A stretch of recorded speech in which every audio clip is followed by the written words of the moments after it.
Hello everyone.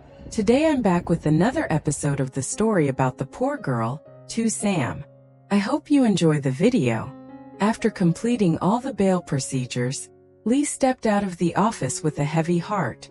He spotted Sam sitting curled up at the edge of a bench in the hallway, her shoulders trembling slightly, her face still showing the exhaustion of spending a night in custody. She kept her head lowered, her hair falling forward to hide almost her entire face, and her hands were clasped tightly together as if she were holding on to the last bit of courage she had left. Lee slowly walked over and gently asked, "Do you have anyone coming to pick you up?" Sam flinched, as if she didn't expect him to care. She shook her head awkwardly, her voice barely louder than a breath. "No, I can go home on my own." That fragile sentence felt like a quiet but piercing stab. Lee knew she wasn't okay. He knew well she didn't have any place to return to, but just as he was about to say something else, Sam bowed politely and walked out of the station into the late-night darkness. He stood there watching her small silhouette fade into the shadows, a strange sense of helplessness rising in him. He wanted to help, but she wouldn't give him the chance to get close. Outside the station, the cold wind hit Sam's face, making her shiver. The road ahead seemed endlessly long, each step she took carrying the weight of the world. She knew she couldn't go back home. Returning would only mean more insults, harsh stares, and words that pushed her away as if she were a burden to the family. She had no one to turn to, no friends, no relatives, no safe place. She kept walking along the empty village road, her legs numb, but she forced them to move. Only when the sky turned fully dark and cold did she stop beside a large roadside drain. She looked around, no lights, no people, only the quiet of the night and the sound of the wind rushing through the trees. Tired to the point of dizziness, she finally crawled into the drain, curling up like an abandoned child. She placed her thin fabric bag under her head as a pillow. The cold seeped into her back, numbing her whole body, but she no longer had the strength to feel fear or think about anything else. She drifted into sleep with shallow, broken breaths of exhaustion. By morning, a sliver of sunlight slipped into the drain, making Sam blink awake. Her whole body ached, and her empty stomach groaned painfully. She hugged her belly and forced herself into a sitting position. Outside, the sound of light footsteps and the smell of fresh bread made her look up. A young woman in a worker's uniform, small but quick in her movements, was sitting by the roadside eating a banh mi while preparing her things for work. This was Diep. She had just taken a bite when she heard a faint sound from beneath her. She turned around, and nearly screamed when she saw a pale face poking out from inside the drain. "Oh my God!" She jumped up, stepping back in panic, almost ready to run.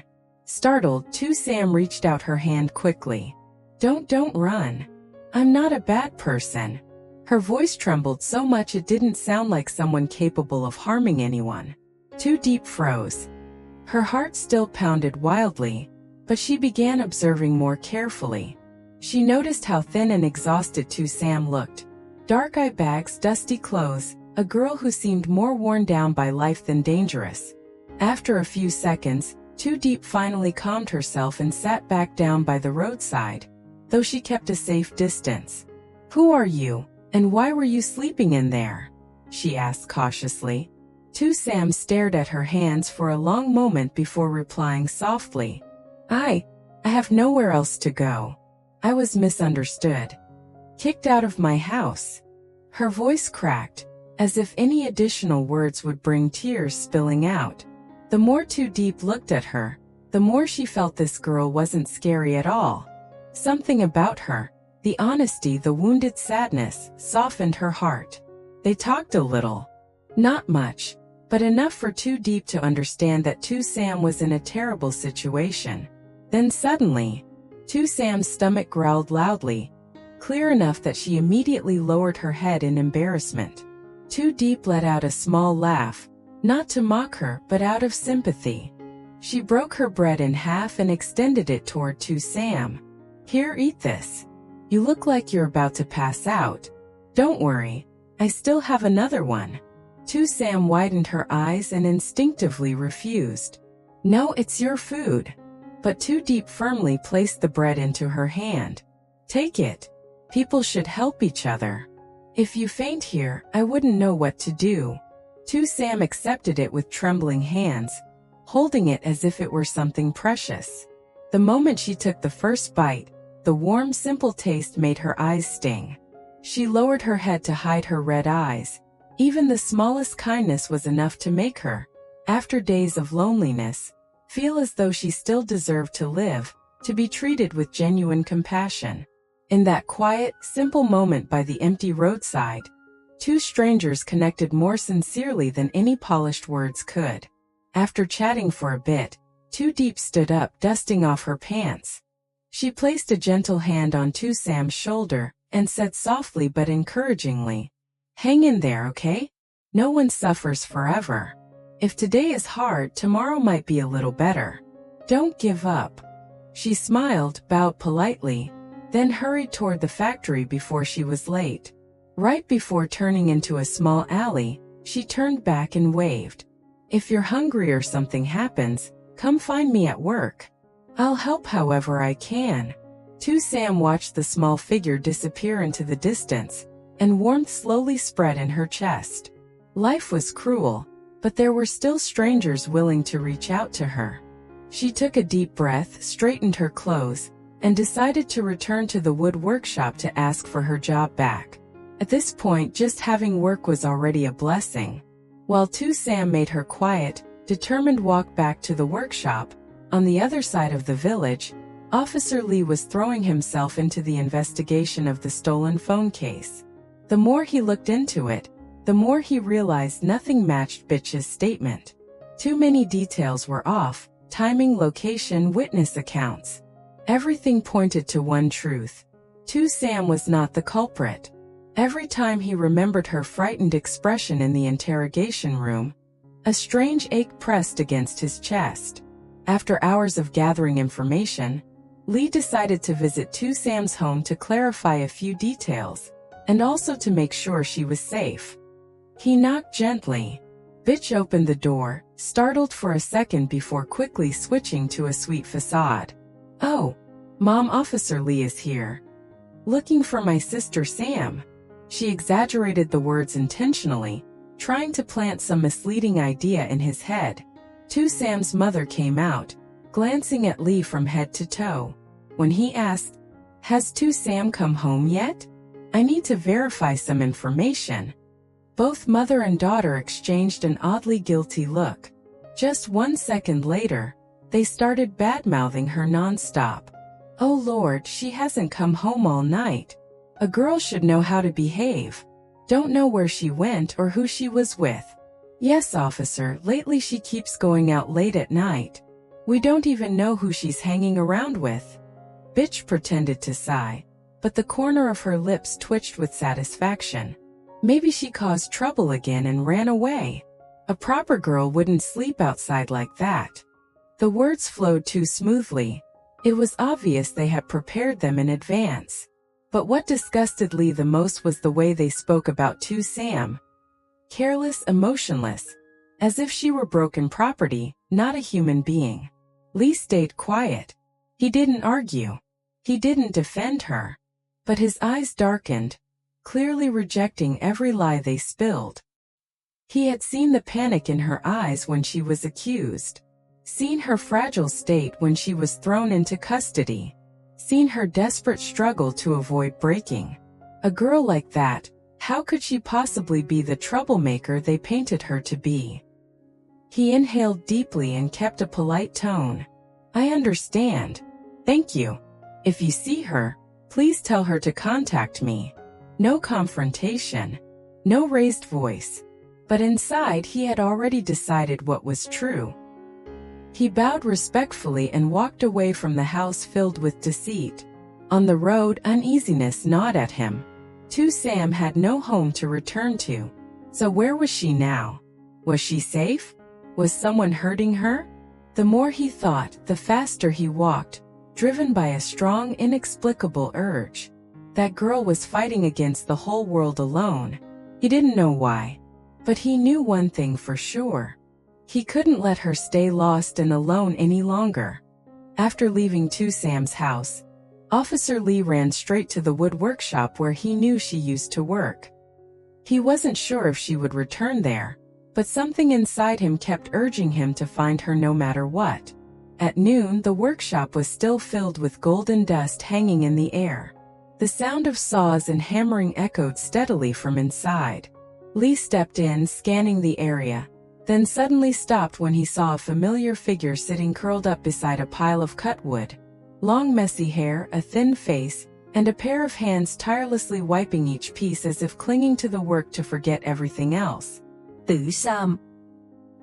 His voice wasn't loud, but enough to make her freeze. She turned to look at him, her eyes full of surprise, then quickly lowered her head again as if afraid she was bothering someone. Lee walked closer, worry filling his gaze though he still kept his usual gentle demeanor. "Are you okay?" he asked, even though he already knew the answer was no. Sam forced a faint smile as fragile as mist. I can still work. Thank you for helping me yesterday." Her voice was soft and shaky, not because she feared him, but because she was too exhausted to keep herself composed. Lee glanced around the workshop and could clearly see that she was trying twice as hard as everyone else just to be accepted back. He spoke quietly. "I'm still investigating. The truth will come out. You didn't do anything wrong. I believe that." A simple sentence, but it made her heart stop for a moment. At least, there was still one person who believed her. She lowered her head, tightly clasping her hands. "Thank you, really thank you." Lee wanted to say, "If you're in trouble, just tell me," but he knew this girl was far too proud. She might be fragile, but she refused to become a burden to anyone. All he could do was place a hand gently on her shoulder, giving it a reassuring squeeze, then step back and let her continue her work. A long, exhausting day passed. Sam worked from morning until night. Her body was worn out, her hands burning from holding wood for so long. When the workshop finally closed, everyone left in groups, chatting and laughing together. Only she stood there, not knowing which direction to go. The sky was growing darker, and the evening light brushed her hair with a sad shade of orange. She stepped out of the workshop and wandered aimlessly along the dirt road, not knowing where she would sleep the next day, not knowing when life would finally spare her. When her legs were so tired they felt like they might give out, she found a quiet corner by a canal and sat down, hugging her knees. She rummaged through the torn fabric bag for a while before pulling out a small photograph, so old its edges were about to peel off, but the image of the young woman in it was still clear. It was her mother, her real mother, the woman she had never been able to hug, had never heard call her daughter, someone she only knew from vague stories, how she had left when Sam was still too little to remember. Looking at the photo, her shoulders began to shake. All the bitterness, all the choking anger, all the pain she had been holding back these past days surged up with her broken breaths. "Mom, I just want to see you," she whispered, her voice cracking like that of an abandoned child. Tears fell onto the picture, spreading into wet patches. She couldn't understand why life had to treat her so cruelly. Why her own family pushed her to the edge. Why the things she tried so hard to protect turned into accusations against her. Days went by, and Officer Lee barely had a second to rest. He went from residential areas to boarding houses, from phone repair shops to small markets, meeting one person after another, but every lead ended in a dead end. The statements didn't match, there were no clear witnesses, and the phone itself had completely disappeared. The more he investigated, the more he felt something was off. Like someone was deliberately covering things up. Worry weighed heavily on his shoulders. Every time he thought about Sam, that small girl who kept enduring injustice after injustice, his chest burned as if being squeezed. Where is she now? Is she still being mistreated?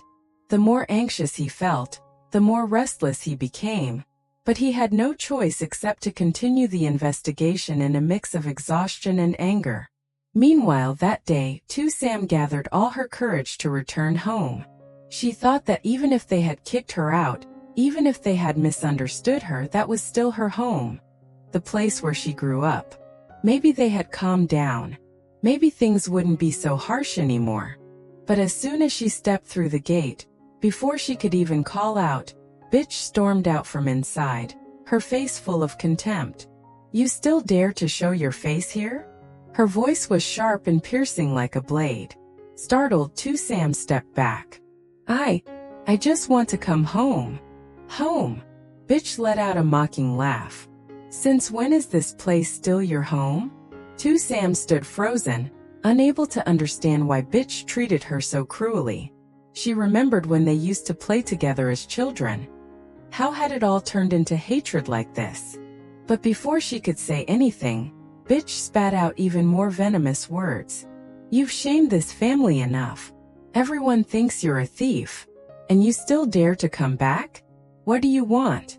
Want my mom to keep feeding a useless thing like you? Each word landed like a lash across her heart. She tried to hold back her tears, her voice trembling. I didn't do it. I didn't take the phone. Shut up. Who would believe you? Bitch screamed even louder, as if she wanted the neighbors to hear. I already said you're going to prison. You have to go to prison. Their shouting was so loud that Sam's foster mother came out from inside. But instead of asking what was wrong or trying to understand, she immediately took bitch's side without a second thought. Sam, leave. From now on, don't come back here. I won't raise someone like you anymore. Mom, I didn't do anything wrong. Sam choked, tears falling one by one. But her foster mother brushed her off, eyes cold. No one believes you. You only bring bad luck to this house. Go. Bitch took the chance to gloat. She kept pushing, cursing, and driving her out as if she were chasing away an animal. Sam was shoved out of the yard, her legs nearly collapsing from the blow of such cruelty. The door slammed shut behind her, as if severing her last remaining hope. She stood there, tears streaming down, and finally turned away, knowing she had no place left to stay. After throwing Sam out, bitch still couldn't calm down. The more she thought, the more vicious she felt. She went back inside and hissed at her mother. I swear I'll make sure she ends up in prison, so she knows what happens when she dares to go against me. Without waiting for a response, bitch pulled out her phone and called her accomplice. Hello? I need you to stick to the same statement as before. Exactly. No mistakes. Her voice carried naked malice. But she didn't know that. Behind a door in the living room that hadn't fully closed, someone was standing there. Her father. He had heard everything. Every single word. His face went pale with shock and anger. He could not believe his own daughter had become so cruel that she would frame the girl they had raised for so many years. He couldn't believe his wife had chosen to blindly side with such malice. Without a moment's hesitation, he grabbed his coat and rushed out of the house, his steps unsteady from how hurried he was. On the way, he panted heavily, heart pounding with fear. If he was even a little late, Sam would suffer more injustice. He burst into the police station just as Officer Lee was about to leave and continue his investigation. Officer Lee. His voice trembled but was filled with determination. I have to tell you the truth about Sam's case. Everything was made up by my daughter, bitch. At that moment, Lee froze, feeling his chest tighten, as if at last, the first ray of light had pierced through the darkness of the case. Xin chào mọi người, rất vui được gặp lại mọi người trong video của mình. Chúc mọi người có một ngày mới an lành và hạnh phúc, có một ngày làm việc thật hiệu quả. Mình hy vọng rằng video hôm nay của mình sẽ mang đến niềm vui cho mọi người khi xem câu chuyện về cô gái nghèo mang tên Lý Tử Sam. Và sau những uẩn khúc, những vất vả mà Tử Sam phải chịu đựng, thì hôm nay nhờ có người cha vẫn còn một chút yêu thương, Tử Sam đã đến cảnh sát để báo và trình bày toàn bộ sự việc. Liệu rằng Bích sẽ phải trả giá như thế nào? Cô ta sẽ nhận tội hay là chối bỏ tất cả? Thì mời mọi người cùng đón xem ở video tiếp theo của mình nhé. Cảm ơn mọi người đã xem hết video hôm nay. Hy vọng rằng mọi người sẽ vẫn yêu thích những video của mình và ủng hộ những video tiếp theo của mình nha. Cảm ơn mọi người. Xin chào và hẹn gặp lại mọi người nha.